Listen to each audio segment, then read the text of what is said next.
ser aquela amiga que eu pudesse confiar, que eu pudesse contar todos os meus segredos pra você. Mas estava enganada de você. Você é bem diferente. De repente você chega em mim do nada e fala que a nossa amizade acaba. Nossa, não esperava isso de você. Eu confiava muito em você.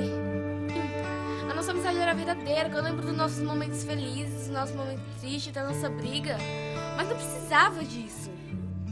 Você decidiu isso, o que eu posso fazer? Só aceitar.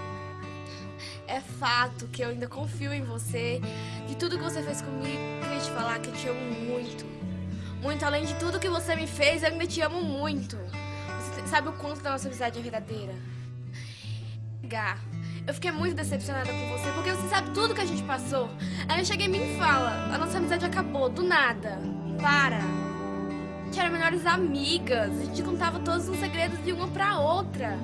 Aí do nada acontece isso. Mas isso foi uma decisão sua, não foi?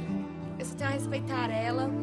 E eu ainda te considero uma melhor amiga das nossas bagunças na escola, dos nossos esquemas juntas.